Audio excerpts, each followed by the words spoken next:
ओम सर्वेश्वराय विद्महे शूलहस्ताय धीमहि तन्नो रुद्रः प्रचोदयात्। जय भोलेनाथ। आप सभी का आपके अपने YouTube चैनल किटकट स्टोरीज पर बहुत बहुत स्वागत है। आज की इस वीडियो में आप सुनने वाले हैं शनि प्रदोष व्रत कथा और जानेंगे शुभ मुहूर्त के बारे में। प्रदोष व्रत हर महीने के कृष्ण पक्ष और शुक्ल पक्ष की त्रयोदशी तिथि को रखा जाता है। इस बार फाल्गुन मास में कृष्ण पक्ष में पड़ने वाला जो प्रदोष व्रत है, इसी दिन महाशिवरात्रि का भी व्रत रखा जाएगा। इसलिए अगर आप शिवरात्रि की पूजा विधि, शुभ मुहूर्त और कथा के बारे में भी जानना चाहते हो तो हमारे चैनल पर पहले से अपलोडेड वीडियो को देखना मत भूलिएगा। इस बार 18 फरवरी शनिवार के दिन पड़ने वाला ये प्रदोष व्रत शनि प्रदोष व्रत रहेगा। व्रत सुबह से प्रारंभ होकर रात तक रहता है। शाम को प्रदोष काल में पूजा करने के बाद यदि आप चाहें तो एक समय फलाहार ग्रहण कर सकते हैं। यदि आपने शिवरात्रि का व्रत भी रखा है तो आपको दोनों ही व्रतों के नियमों का पालन इस दिन करना होगा।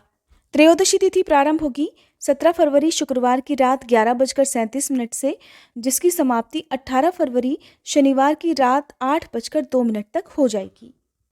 चाहे प्रदोष व्रत हो या फिर शिवरात्रि का व्रत हो, आपको दोनों ही दिन प्रदोष काल में भगवान शिव की पूजा, शिवलिंग का अभिषेक जरूर करना चाहिए। सूर्योदय का समय इस दिन सुबह 7:01 रहेगा। सूर्यास्त का समय शाम 6:20 पर रहेगा। और जो सबसे उत्तम समय होता है वो होता है प्रदोष काल का, जो कि शाम 5:35 से लेकर 7:05 तक रहने वाला है। इस दिन अशुभ मुहूर्त यानी राहु काल का भी आपको ध्यान रखना है, जो कि सुबह 9 बजे से लेकर 10:30 बजे तक रहेगा। राहु काल में की गई पूजा पाठ का, दान का कोई खास महत्व नहीं होता है। इसलिए यदि हो सके तो सुबह की पूजा आप राहु काल का समय प्रारंभ होने से पहले कर लें। यदि आप इस दिन कोई भी दान आदि देना चाहते हैं तो राहु काल की समाप्ति के बाद या राहु काल लगने से पहले भी दे सकते हैं। शास्त्रों में शिवजी को शनिदेव का आराध्य माना गया है। इसलिए जब शनिवार के दिन प्रदोष व्रत पड़ता है तब शनिदेव की पूजा करने से आपकी सभी मनोकामनाएं पूर्ण हो सकती हैं और शनि की दशा में भी राहत मिल सकती है। शनि प्रदोष व्रत के दिन शनि स्तोत्र का पाठ करना भी बहुत शुभ फल देने वाला होता है। प्रदोष व्रत के दिन सुबह जल्दी उठकर स्नान करके साफ स्वच्छ वस्त्र धारण करें। भगवान शंकर और माँ पार्वती को गंगा जल से या सादा जल से स्नान कराएं। उसके बाद बेलपत्र, भांग, धतूरा, फूल, धूप, दीप, नैवेद्य आदि अर्पित करें। साथ ही भगवान को इस दिन लौंग, इलायची, अक्षत, पान और सुपारी के साथ 1 मुट्ठी हरे साबुत मूंग और 1 मुट्ठी गेहूं भी भगवान को अर्पित कर सकते हैं। शनिवार के दिन पड़ने वाले प्रदोष व्रत में आपको स्टील की कटोरी में तिल का या फिर सरसों का तेल डालकर उसमें अपना चेहरा देखकर शनिदेव का ध्यान करके फिर इसको दान में दे देना चाहिए। आज के दिन भगवान शिव के साथ ही शनिदेव की कृपा पाने के लिए और शनि दोष से मुक्ति पाने के लिए किसी काले कुत्ते या काली गाय को तेल से चुपड़ी मीठी रोटी खिलाने से भी शनि दोष दूर हो जाता है और आपकी सोई किस्मत जाग सकती है। इस दिन व्रत रखने वाले सभी भक्तों को सुबह से लेकर शाम तक उपवास रखना चाहिए। शाम को प्रदोष काल में पूजा करने के बाद आप एक समय फलाहार ग्रहण कर सकते हैं और अगले दिन आप शुद्ध सात्विक भोजन पहले भगवान को भोग लगाकर फिर उसे ग्रहण कर सकते हैं। इस प्रकार से कोई भी प्रदोष व्रत पूर्ण हो जाता है। अब सुनिए शनि प्रदोष व्रत कथा। पौराणिक कथा के अनुसार प्राचीन समय में एक नगर में रहने वाला एक सेठ बड़ा ही धनवान था। उसके पास धन दौलत और ऐश्वर्य की कोई कमी नहीं थी। इतना धनवान होने के बाद भी वो सेठ बहुत दयालु था, क्योंकि उस सेठ के यहाँ से कभी भी कोई खाली हाथ नहीं लौटा था और वो खूब जी खोलकर दान भी करता था, ब्राह्मणों की आवभगत भी करता था। परंतु उस सेठ के जीवन में एक बहुत बड़ा दुख था और वो दुख था उसकी संतान ना होना। इस कारण सेठ और उसकी पत्नी बहुत दुखी रहा करते थे। सेठ रात दिन ये सोचकर दुखी रहता कि उसके पास इतना ढेर सारा धन है, लेकिन उसका उपभोग करने वाली उसकी कोई भी संतान नहीं है, ना ही उसका वंश बढ़ाने वाला कोई है। इतनी धन दौलत का वो क्या करेगा, ये सोचकर दोनों पति पत्नी बड़े दुखी रहते थे। एक बार जब दोनों पति पत्नी बहुत दुखी हो गए तो उन्होंने तीर्थ यात्रा पर जाने का निश्चय किया। इस प्रकार वे दोनों पति पत्नी अपना सारा कामकाज और अपना सारा धन अपने सेवकों को सौंपकर तीर्थ यात्रा के लिए निकल पड़े। नगर से कुछ दूर ही निकले थे कि दोनों को एक विशाल वृक्ष के नीचे एक तेजस्वी साधु दिखाई दिए, जो कि समाधि में लीन थे।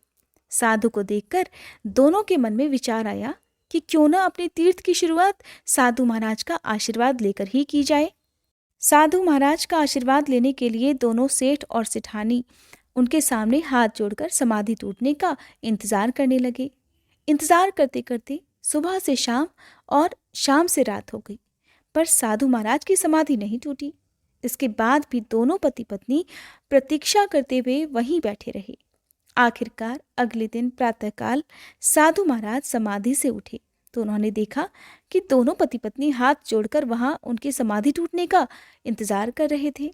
इसके बाद वो साधु महाराज कहने लगे कि मैं तुम्हारी अंतर्मन की कथा जान गया हूँ। हे वत्स, मैं तुम्हारे धैर्य और भक्तिभाव से अत्यंत प्रसन्न हूँ। इसके बाद साधु ने उन्हें संतान प्राप्ति के लिए शनि प्रदोष व्रत के बारे में बताया और पूजा विधि भी बताई। साधु महाराज ने सेठ और सेठानी से कहा कि इस व्रत को तुम पति पत्नी मिलकर श्रद्धा और भक्तिभाव के साथ करो और सभी नियमों का पालन कर भगवान शिव और पूरे शिव परिवार की पूजा करो। साथ ही शनिदेव की पूजा भी करना। इस व्रत के प्रभाव से तुम्हें संतान सुख अवश्य प्राप्त होगा। साधु महाराज के ऐसे वचनों को सुनकर सेठ सेठानी के मन का दुख कुछ कम हुआ और वे बड़े प्रसन्न होकर उनका आशीर्वाद लेकर तीर्थ यात्रा पर निकल पड़े। जब तीर्थ यात्रा पूर्ण हुई तो दोनों अपने घर लौटे। फिर उन्होंने साधु महाराज के कहे अनुसार शनि प्रदोष व्रत का पालन किया। इस व्रत के प्रभाव से सेठ जी के घर एक सुंदर बालक ने जन्म लिया। इस तरह जो भी भक्त नियम पूर्वक श्रद्धा और पूजा पाठ करता है और शनि प्रदोष व्रत के नियमों का पालन करता है, शनिदेव और भगवान शिव उनकी सभी मनोकामनाएं पूर्ण करते हैं, उनके जीवन के सभी दुख दूर करते हैं। शनि प्रदोष व्रत रखने से शनिदेव से जुड़ी परेशानियों का भी अंत हो जाता है। शनिदेव की कृपा भी प्राप्त होने लगती है। हिंदू शास्त्रों के अनुसार संतान प्राप्ति की कामना के लिए अगर आप शनि प्रदोष व्रत के दिन व्रत ना रख पाएं तो आप इस दिन व्रत की कथा अवश्य सुने। शनि प्रदोष व्रत रखने से सभी प्रकार के सुख प्राप्त होते हैं। शनि प्रदोष व्रत के दिन हनुमान चालीसा का पाठ भी विशेष फल देने वाला होता है। इस दिन ध्यानपूर्वक और विश्वास के साथ हनुमान चालीसा पढ़ने या सुनने से हनुमान जी का भी आशीर्वाद प्राप्त होता है और जो भी विघ्न आपके जीवन में है या आपके परिवार में है वो विघ्न भी दूर हो जाते हैं। बोलिए शंकर भगवान की जय, शनिदेव महाराज की जय। ये थी शनि प्रदोष व्रत कथा। कथा सुनते समय हमेशा अपने हाथ में पुष्प रखें और कथा समाप्ति के बाद उसे भगवान के चरणों में अर्पित कर देना चाहिए। सच्चे मन से श्रद्धा के साथ कथा सुनने के बाद सबसे अंत में आरती की जाती है और भगवान को दूध या दूध से बनी मिठाइयों का भोग लगाया जाता है। इस दिन आप समा के चावल की खीर का भोग भी भगवान को अर्पित कर सकते हैं।